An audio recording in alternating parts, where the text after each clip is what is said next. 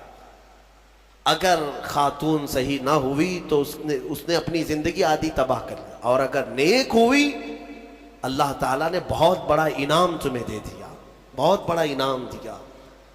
میں نے حضرت علامہ ارشد القادری رحمۃ اللہ علیہ بڑے مناظر ہیں، ان کی بہت ساری کتابیں ایسی ہیں جو آج پوری دنیا میں مشہور ہیں، کتابیں جو انہوں نے لکھا، زلزلہ، زیر و زبر، بہت ساری۔ ایک کوئی کتاب ہے جس کتاب کو انہوں نے انتصاب جو کرتے ہیں، کتاب لکھنے کے بعد شروع میں کسی کے نام پر کیا جاتا ہے، میں اپنے پیر کے نام پر یہ کتاب کر رہا ہوں، غوث پاک کے نام پر، غریب نواز کے نام پر کتاب کو منسوب کرتے ہیں۔ انہوں نے ایک کتاب اپنی بیوی کے نام منسوب کیا، تو اس کی وجہ انہوں نے بتایا کہ اگر میری بیوی کا تعاون نہ ہوتا تو میں اتنے دین کی خدمات کر ہی نہیں سکتا۔ صحیح بات ہے، اگر سوار رہتی تو پھر یہ کہاں جاتے، کہاں خدمت کرتے دین کی، کب کتاب لکھنے دیتی؟ بچے کی دوا لاؤ، بچے کا دودھ ختم ہو رہا ہے، بازار سے سامان لاؤ، گھر میں آٹا نہیں ہے، شکر نہیں ہے، تو تم تو پورے دن بھر کون سے دین کی خدمت کرتے؟ حقیقت انہوں نے کہا اللہ تبارک و تعالی دنیا میں جسے نیک و صالح خاتون عطا کرے وہ اس کے لیے بہت ہی بڑا انعام و اکرام ہے۔ اچھا، جن کی شادی نہیں ہوئی اور وہ نیک بیوی کی تمنا رکھتے ہیں تو یہی دعا کریں، ربنا آتنا فی الدنیا حسنہ، اس میں یہی شامل ہے، اے اللہ ہمیں دنیا کی سب سے اچھی چیز عطا کر، تو اس دعا میں وہ شامل ہے، اللہ نیک چیز عطا فرمائے گا، نیک عطا فرمائے۔ دوسری ایک دعا ہے، رب 19ویں پارے میں اللہ تعالیٰ نے یہ بھی ہمیں سکھایا، اللہ تعالیٰ فرماتے ہیں ربنا ہب لنا من ازواجنا و ذریاتنا قرۃ اعین، اے ہمارے رب ہمیں وہ بیویاں دے یا وہ اولاد دے جو ہماری آنکھوں کی ٹھنڈک بنے، اور پھر متقین کا ہمیں امام بنا دے۔ متقین کا امام مطلب اولاد ایسی صالح پرہیزگار ہو کہ ہم ان کے امام ہوں۔ میرے عزیزو، یہ دعا آپ کیا کریں۔ اخیر میں آج جو اہم آیت ہے اس پر میں گفتگو سمیٹتا ہوں۔ میرے آقا صلی اللہ تعالی علیہ وسلم نے یوں فرمایا، اللہ نے حضور سے یوں ارشاد فرمایا کہ اے حبیب آپ کہہ دیں، آپ فرما دیں، کیا؟ قل لا اسألکم علیہ اجرا الا المودۃ فی القربا، اے محبوب آپ فرما دیں دین کی تبلیغ جو میں نے تمہیں کی ہے، تمہیں دین دیا، ایمان دیا، قرآن دیا، نماز روزے سب سکھائے، ان سارے کاموں پر اے میری امت کے غلاموں میں تم سے اجرت نہیں مانگتا۔ حضور یہ فرما رہے ہیں میں اس پر کوئی معاوضہ نہیں مانگتا، مگر ایک چیز کا سوال، وہ کیا ہے؟ میری اہل بیت سے محبت رکھنا، اہل بیت سے محبت۔ یہ حضور پاک نے فرمایا، کوئی چیز اجرت میں نہیں چاہیے، لیکن حضور پاک صلی اللہ علیہ وسلم اگر یہ فرما رہے ہیں کہ اہل بیت سے محبت، تو اندازہ کرو کہ کتنی اہم چیز ہے۔ میرے آقا صلی اللہ تعالی علیہ وسلم کو اپنے اہل بیت کی محبت کتنی عزیز۔ ایک حدیث میں نے پڑھا، فرمایا من مات علی حب آل محمد مات مؤمنا، ایک جگہ مات شہیدہ، جو حضور کی آل اور اہل بیت کی محبت میں مر گیا اسے شہادت کی موت دی جائے گی، شہادت کی موت۔ رسول پاک صلی اللہ تعالی علیہ وسلم کی اہل بیت کون ہے؟ سیدہ کائنات فاطمہ الزہرا سلام اللہ علیہا، ان کی اولاد امجاد مولا علی کرم اللہ وجہہ الکریم اور حضرت فاطمہ سے جو اولاد ہے یہ آل ہے۔ ساتھ ہی مفسرین نے فرمایا حضور کی تمام ازواج مطہرات وہ بھی اہل بیت میں ہیں۔ حضور پاک صلی اللہ تعالی علیہ وسلم کی ازواج مطہرات اہل بیت میں ہیں۔ حضور پاک صلی اللہ تعالی علیہ وسلم کے دونوں چچا حضرت امیر حمزہ، حضرت عباس اہل بیت میں سے، حضور کے گھر والوں میں سے۔ ان سب سے محبت رکھنا ہمارا ایمانی فریضہ ہے۔ اور فرمایا کہ جس کے اندر بغض ہے اہل بیت کا تو پھر وہ ایمان کے ساتھ دنیا سے نہیں جائے گا۔ بغض مت پالو، حضور فرماتے فاطمہ میرے جسم کا ایک ٹکڑا ہے، جس نے اس سے محبت کی اس نے مجھ سے محبت کی، اور جس نے فاطمہ سے عداوت کی اس نے مجھ سے دشمنی کی، اس نے مجھ سے دشمنی کی۔ اور رسول سے دشمنی پھر کون سا ایمان ہے؟ تو حضور پاک صلی اللہ تعالیٰ علیہ وسلم کی آل کی محبت ہمارے لیے بہت ضروری ہے، لیکن وہ محبت نہیں جو آج کچھ چوہے سکھا رہے ہیں۔ میں آپ کو صاف صاف بتاتا ہوں، اہل بیت کی محبت یقیناً ہمارے لیے فریضہ ہے، لیکن غلو نہیں کرنا، اس میں ایسا مبالغہ نہیں کرنا کہ اہل بیت کو نبیوں کے اوپر پہنچا دیا یا پھر ان کو خدا کے درجے تک پہنچا دیا، وہ محبت کی بات میں نہیں کرتا۔ یقیناً ہماری اولاد، ہمارے جان، ہمارے مال، سب سے زیادہ ہم ہمارے رسول سے محبت کرتے ہیں، اور ان کے بعد ان کے اہل بیت اور صحابہ سے محبت، یہ ہمارے لیے ضروری ہے۔ اہل بیت حسنین کریمین رضوان اللہ تعالیٰ علیہ مجمعین، آپ اندازہ کریں میرے آقا صلی اللہ تعالیٰ علیہ وسلم کس قدر ان سے محبت فرماتے تھے، کس قدر محبت، یہاں تک کہ نمازوں میں بھی حضور پاک صلی اللہ علیہ وسلم دونوں شہزادوں کو ساتھ لے کر کے نماز پڑھتے تھے۔ حضور کا ایک جبہ تھا کافی چوڑا، حضرت ابو ہریرہ کہتے ہیں ٹھنڈیوں کے دنوں میں حضور پاک صلی اللہ علیہ وسلم اس جبے کو پورا اوڑھ کر کے آئے یا چادر اوڑھ کر کے آئے، لیکن اندر کوئی چیز محسوس ہو رہی تھی۔ حضرت ابو ہریرہ کہتے ہیں میں نے بہت دیر تک کوشش کیا کہ حضور کس چیز کو چھپائے ہوئے ہیں، بعد میں چادر ہٹی تو پتہ چلا حسن و حسین رضی اللہ تعالیٰ عنہ حضور پاک اپنے سینے سے چمٹا کر کے رکھتے تھے۔ میرے عزیزوں، حضور نماز کے لیے جائیں تو کوئی ہے جس کی مجال جو حضور کی پیٹھ پر سوار ہو جائے؟ وہ حسین اعظم ہے۔ میرے آقا صلی اللہ تعالیٰ علیہ وسلم کی نماز کے عالم میں اگر وہ سجدے میں پیٹھ پر چڑھتے تو حضور سر نہیں اٹھاتے تھے، سر نہیں اٹھاتے۔ حالانکہ مسئلہ یہ ہے شریعت کا کہ اگر بچہ نماز پڑھنے کے دوران آ گیا تم ایک ہاتھ سے اس کو اٹھا کے سائیڈ کر سکتے ہو، اگر اچھل کود کر کے گود میں لٹک گیا تمہاری نماز، چھوٹا بچہ نہ سمجھ، تو تم ایک ہاتھ سے اس کو ہٹا سکتے ہو، شریعت نے یہ اجازت دی ہے۔ ماں کے لیے بھی ہے، باپ کے لیے بھی ہے۔ مصلی پر نماز پڑھتے وقت کبھی کبھار بچے سجدہ گاہ پہ آ کے بیٹھ جاتے ہیں، سجدہ کیسے کریں؟ حکم ہے کہ ان کو اٹھاؤ، سائیڈ کرو اور پھر سجدہ کرو، تمہاری نماز میں خرابی نہیں ہے۔ یہ مسئلہ تو ہے، لیکن میرے آقا صلی اللہ علیہ وسلم نے حسین اعظم کے سوار ہونے کے وقت نہ اپنی پیٹھ سے ہاتھ کھینچ کر کے ان کو الگ کیا، نہ ہی ہلا کر کے ان کو گرایا، بلکہ جب تک خود امام حسین اترے نہیں میرے آقا سجدے میں ہی رہے، لمبا سجدہ ہو جاتا تھا۔ یہ نازوں کے پلے ہوئے شہزادے کس کے ہیں؟ میرے آقا کے ہیں۔ اور پھر فرمایا میرے آقا نے کہ جنت کے پھول جس کو ریحان کہا جاتا ہے، سب سے زیادہ خوشبو ان پھولوں کی ہوتی ہے۔ میرے آقا صلی اللہ علیہ وسلم فرماتے ہیں جنت کے وہ ریحان کوئی دنیا میں ہے تو وہ حسن و حسین ہے۔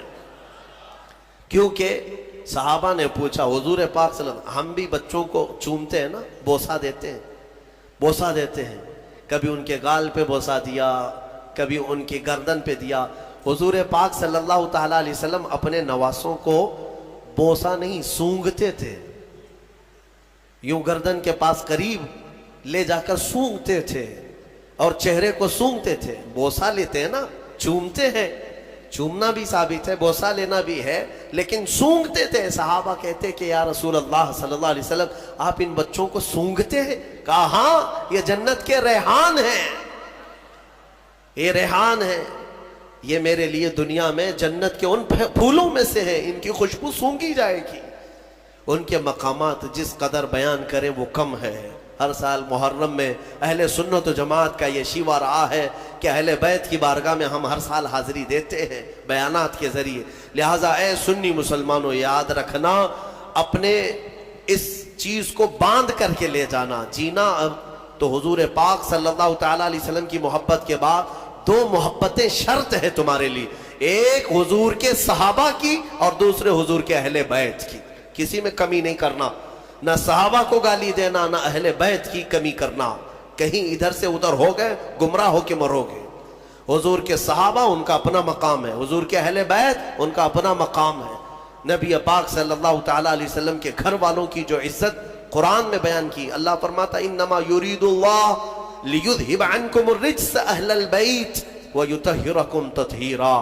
بے شک اللہ یہ چاہتا ہے اے حبیب کہ آپ کے گھر سے ہر گندی چیز کو پاک کر دے, دور کر دے, اور تمہارے گھر والوں کو خوب پاک و ستھرا کر دے. اسی لیے حضرت فاطمہ کو کیا کہتے معلوم ہے؟ سیدہ طیبہ طاہرہ. طاہرہ کا مطلب ہوا نہایت ہی پاک. میں ایک آپ کو یہ بات دے کر کے رخصت ہوتا ہوں. اس بات سے آپ اندازہ کر لیں گے, مزے کی بات ہے. حضور پاک صلی اللہ علیہ وسلم گرمیوں کے دنوں میں دوپہر کے وقت حضرت ام سلیم ایک صحابیہ ہیں, ان کے گھر جاتے تھے, حضرت انس کے. ام سلیم یہ صحابیہ ہیں, خدمتگار تھی حضور کی. وہ کہتی ہیں کہ حضور جب میرے گھر آتے سوتے, گرمی زیادہ ہوتی تو پیشانی پر پسینے جمع ہوتے اور ٹپکنے لگتے. حضرت ام سلیم وہ پسینے کی بوندیں جمع کرتی تھی, وہ جمع کرتی تھی اور شیشی میں بھر لیتی تھی. ایک دن حضور پاک بیدار ہوئے, پوچھا ام سلیم یہ کیا کر رہی ہے؟ وہ کہتی ہیں یا رسول اللہ صلی اللہ علیہ وسلم, اس کو میں حفاظت سے رکھتی ہوں. مدینے میں جب بھی کسی کے گھر میں شادی ہوتی ہے تو دلہنوں کو ہم یہ عطر کے طور پر لگاتے ہیں.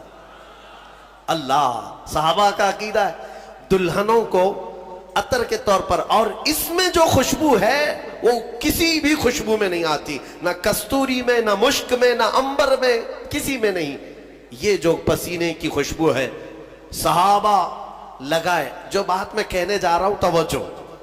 اب محدثین فرماتے ہیں جن دلہنوں کو حضور پاک کا پسینہ لگایا گیا تھا شادی میں خوشبو کے طور پر, وہ تو ان کو لگایا ہی گیا, لیکن ان کے جو بچے پیدا ہوئے ان بچوں میں بھی وہ خوشبو آتی تھی, بچوں کے بچوں میں بھی آتی رہی. کئی سالوں تک یہ خوشبو منتقل ہوتی رہی. جن دلہنوں کو وہ پسینہ لگایا گیا تھا, پسینے کے قطرے جنہیں لگائے گئے ان کی اولاد خوشبودار ہوئی, اور جن کے جسم میں خود میرے رسول پاک کا خون دوڑ رہا ہو وہ حسن و حسین کی خوشبو کا عالم کیا ہو سکتا ہے. اسی لیے ہمارے امام اعلیٰ حضرت فاضل بریلوی فرماتے ہیں واللہ جو مل جائے میرے گل کا پسینہ, مانگے نہ کبھی عطر نہ پھر چاہے دلہن پھول.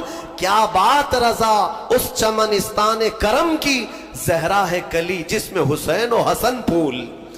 یا اعلیٰ حضرت نے فرمایا اس کرم کی بات ہی کیا ہے, اس چمنستان کی جس میں کلی زہرا ہے اور پھول حسن و حسین ہے. ان کی خوشبو کو آپ اندازہ بھی نہیں کر سکتے. قیامت کے دن اللہ کی بارگاہ میں اتنی دعا ہے کہ مولا یہ سرداران جنت جب دروازے پر ہوں تو ان کے قدموں میں مولا ہمیں جنت عطا فرما.